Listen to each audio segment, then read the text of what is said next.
So, what is object-oriented programming?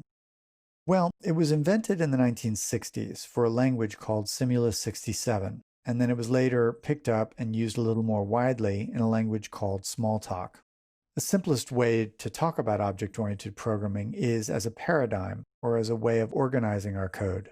As you've probably realized, all programs are comprised of code that's designed to process data. We store the data temporarily in variables, and then we call functions to process the variables.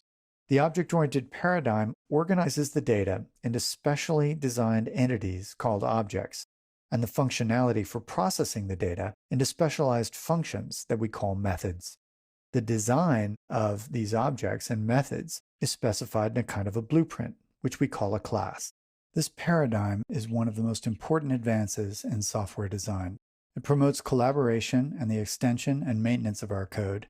And because its ability to help us manage complexity is so profound, it is the primary paradigm used for software design.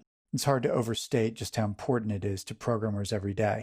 And it's simple enough to begin implementing that it can make your coding work easier every day, too. Now, as a way of explaining the difference between object-oriented code and non-object-oriented code, let's look at a really simple example. The code on the left is what we call procedural code, and that's the word they use when they mean non-object-oriented. As you can see, we're taking an integer and passing it to a function called increment, and then catching the result in the same variable name. And in the end, we print the integer, and you can see it's been incremented twice. Compare this code to the code on the right. This is not an integer in the object paradigm. This is a myCustomInt object. It's an object that I designed myself in a class called myCustomInt. The myCustomInt design includes a method called increment, and I'm calling increment on the object. Now the result is the same, and you can imagine that within the myCustomInt object, there's an integer there. But again, it's not an integer. It's been designed specifically to my specification, and I've included a special method to work with it. It doesn't illustrate exactly why we need objects, but it does show the difference.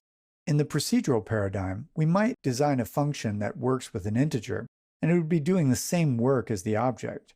The difference is, in the object paradigm, we actually have a custom type of object that has its own special method for doing this incrementing. The functionality and the data are connected, and that's really the best way to begin thinking about objects. Data plus functionality. Now, just to satisfy your curiosity, here's the code behind both of those examples in the previous slide. The code on the left should be self-explanatory, but I won't go into what's going on the right here because that's going to be the topic of some upcoming lessons. Now, it's going to take several lessons really for it to become clear to you exactly why we need object-oriented programming. The short answer is that it just makes our lives easier. And when we have very complex programs, objects make it so much easier to handle the complexity, also to work with other developers on the same code, and to communicate exactly what the library does to people who might use it.